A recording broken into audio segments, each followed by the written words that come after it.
নীল, হচ্ছেটা কি? আমি বলছি না ও বাড়িতে যাবে না তুমি, তবে কেন যাচ্ছ তুমি? আমার কথাটা কি তোমার কানে যাচ্ছে না নাকি? এবার কিন্তু আমি খুব রেগে যাব বলে দিলাম। ফিরে আয় নীল, ও বাড়িতে যাবে না বলছি। একটা কথাও শুনে না আমার এই বুড়িটা, না আমার ছেলের মাথাটা একদম চিবিয়ে খেয়েছে। জবা, হচ্ছেটা কি? ও মায়ের কাছে যাক না একটু। আরে বাবা, উনি তো আমারই মা, তোমার শাশুড়ি মা। বয়স হয়েছে ওনার, আর কয়দিনই বা বাঁচবে। না হয় নিজের নাতির সাথে একটু খেলবেন। কি হয়েছে তাতে? চুপ করো তো, এত কথা শুনতে চাই না। এত জ্ঞান দিতে হবে না আমাকে।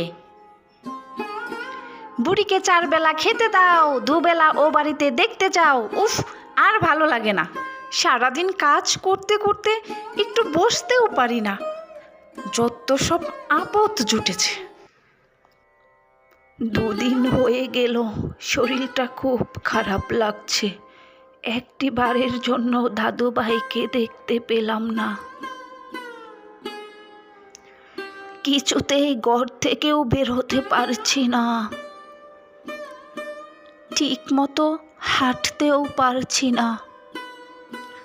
মনটা খুব কুড়াকছে। কি জানি যদি মারা যায়। হে খোদা, তুমি জানো। দাদু, ও দাদু, এই দেখো আমি এসেছি তোমার সাথে দেখা করতে। মাকে বলিনি, লুকিয়ে লুকিয়ে চলে এসেছি। দাদু ভাই, তুমি এসেছো আমার সাথে দেখা করতে? কিন্তু মাকে তো বলে আসনি।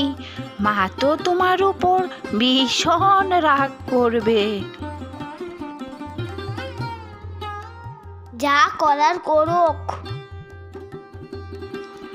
দাদু ভাই, মার কথা তো শুনতেই হয়।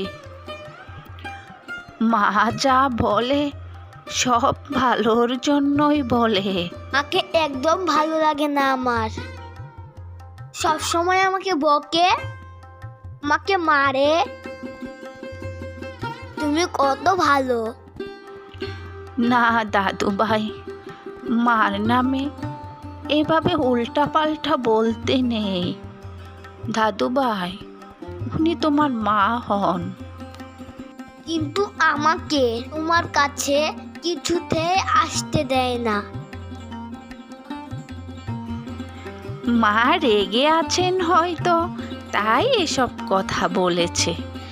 ও কিছু না দাদু ভাই।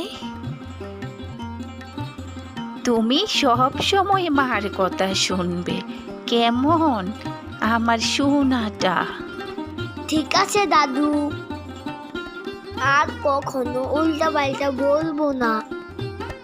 আমি তো তোমার সব কথাই শুনি, আর এই কথাটাও শুনবো। আমার সোনা দাদু ভাই। ঠিক সেই সময় নিজের ছেলেকে খুঁজতে খুঁজতে শাশুড়ির ঘরে প্রবেশ করেন জবা।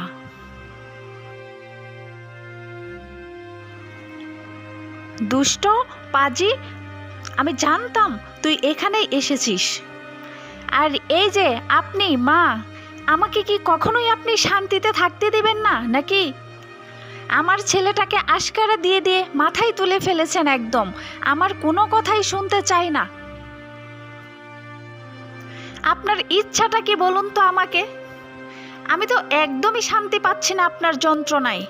এক তো নিজের ছেলের ঘাড়ে বসে অন্ন ধ্বংস করছেন, আর আমার ছেলেকেও হাত করার চেষ্টা করছেন।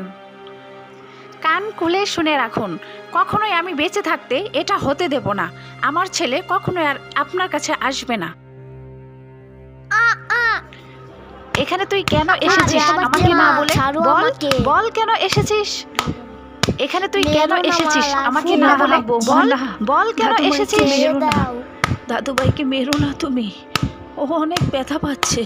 মেরো না বৌমা, ওকে মেরো না। ওকে ছেড়ে দাও বৌমা, বৌমা ওকে ছেড়ে দাও, ওর খুব লাগছে বৌমা। মেরো না ওকে।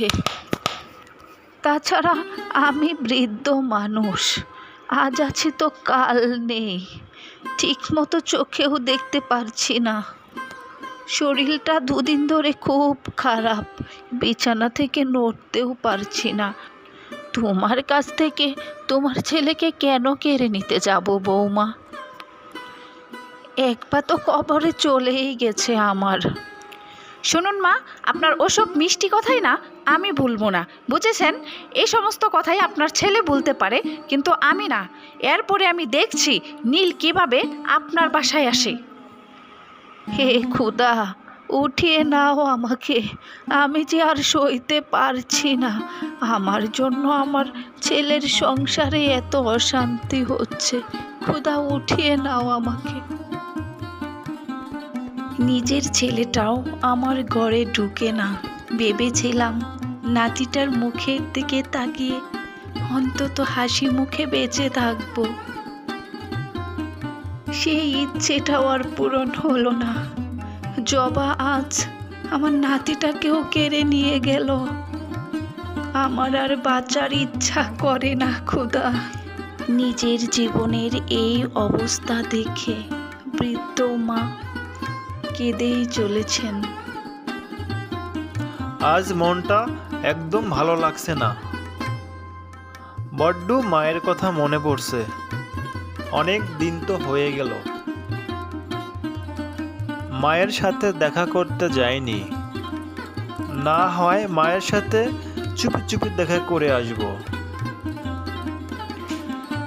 এইভাবেই কেটে গেল আরও কয়েকটা দিন। বৃদ্ধ মাটি ধীরে ধীরে আরো অসুস্থ হয়ে পড়লেন। আজ শরীরটা ভীষণ খারাপ লাগছে, জানি না মনটা কেমন কুহুটাক যায়। একবার গিয়ে ওদের দেখে আসি। ওদের নিজের চোখে দেখে আসলে অন্তত শান্তি পাবো। বৃদ্ধ মাটি অতি কষ্টে বাহিরে এলেন। ঠিক সে সময় মুষলধারে বৃষ্টি নামতে শুরু করলো। সঙ্গে ছাতা না থাকায় অসুস্থ শরীর নিয়েই ভিজে অবশেষে বকুলের বাড়িতে এলেন। বৌমা, ও বৌমা, বকুল ফিরেছে গো বাড়িতে। আমার বকুলের সাথে একটু কথা বলতাম গো বৌমা। এ কি, আপনি তো বড়সড় রোগ বাঁধানোর তালে রয়েছেন দেখি। একই তো বিছানা থেকে নড়তে পারেন না, আবার বৃষ্টিতে ভিজেছেন। এখন যদি জ্বর বাঁধান তবে তো বকুলের পকেট থেকেই টাকাটা যাবে। এই বয়সে কত জ্বালাবেন বলুন তো? বৌমা, আমার শরীরটা একেবারেই ভালো নেই। আমি একটিবারের জন্য আমার বকুলকে আর নাতিকে দেখতে চাই বৌমা। একটু ডেকে দাও না তাদের, একটু কথা বলবো। কদিন হয়ে গেল দেখি না ওদের, মনটা বড্ড ছটপট করছে বৌমা। একটু দেখা করতে দাও না বৌমা। না, আমি পারবো না। আর আপনি বকুলের সাথে এখন দেখা করতে পারবেন না। কেবলই সে অফিস থেকে ফিরেছে, নিজের ঘরে বিশ্রাম নিচ্ছে। সারাদিন অফিস করে খুব ক্লান্ত হয়ে পড়েছে। এখন আপনার সাথে কথা বলার সময় নেই তার। আচ্ছা বেশ, আমি বরং কিছুক্ষণ এইখানে অপেক্ষা করি। বকুল এলেই তার সাথে দেখা করে না হয় ফিরবো। না বাবা, এ কি বলছেন আপনি? আপনার শরীরটা বৃষ্টিতে একদম ভিজে গেছে, তার উপর ভিজা কাপড়ে আপনি অপেক্ষা করবেন? আপনার কোনো শাড়ি তো আমার ঘরে নেই। এরপর ঠান্ডা লেগে যাবে, বড়সড় অসুখ বাঁধাবেন, এসব দেখবে কে শুনি? আপনি এখন নিজের ঘরে চলে যান। বৌমা, তুমি এইভাবে আমাকে এই কথাগুলো বলতে পারলে? আজ যদি আমার জায়গায় তোমার মা থাকতো, তুমি এভাবে বলতে পারতে বৌমা? বৌমা, এমনটি করে না বৌমা। একটিবার আমার নাতি আর বকুলের সাথে দেখা করতে দাও বৌমা। ওদের একটু দেখেই আমি চলে যাব বৌমা। আমার একটু কথা শোনো বৌমা। না, হবে না, বললাম না এখন দেখা হবে না। আপনি এখন ঘরে ফিরে যান, যান ঘরে ফিরে। এসব বুড়ো বুড়িরা না খুব উৎপাত করে, যত সব ঝামেলা। বৃদ্ধ মাটি চোখের পানি ফেলতে ফেলতে বৃষ্টিতে ভিজে আবার নিজের ঘরে ফিরে এলেন। কে এসেছিল গো জবা?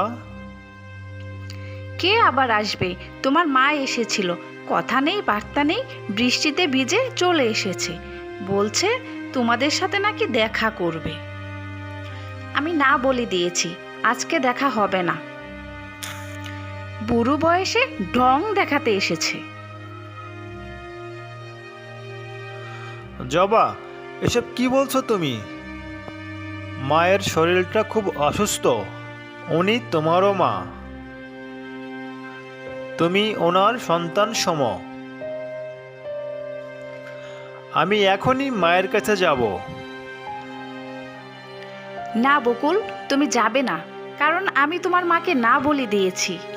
এরপরও যদি তুমি যেতে চাও তাহলে নীলকে নিয়ে আমি এখনই বাড়ি থেকে বেরিয়ে যাব। এই বাড়িতে আমি এক মুহূর্তও থাকবো না। বকুল বউয়ের কথা শুনে থমকে গেল, আর ও বাড়িতে যাওয়ার সাহস করতে পারল না। সেদিন রাতে বৃদ্ধ মায়ের শরীরটি আরো খারাপ করতে লাগে। পানি, পানি, কেউ একটু পানি দাও, গলাটা একদম শুকিয়ে গেছে, পানির তৃষ্ণায়। পানি, পানি, একটু পানি দেবে কেউ? পানি।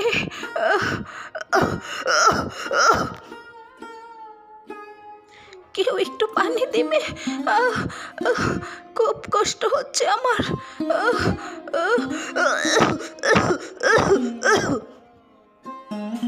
পানি, পানি।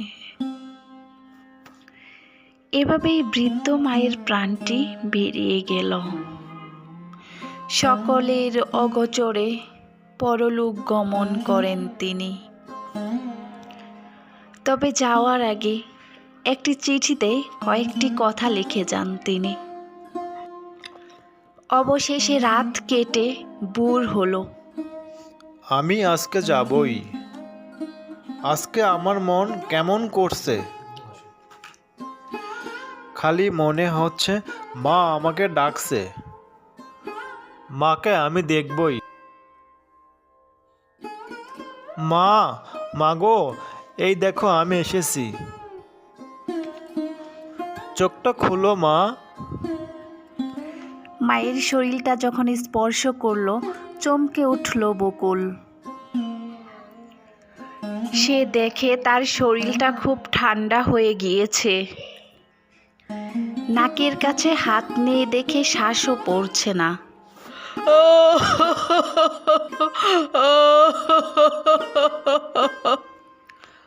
মা, মাগো, মাগো।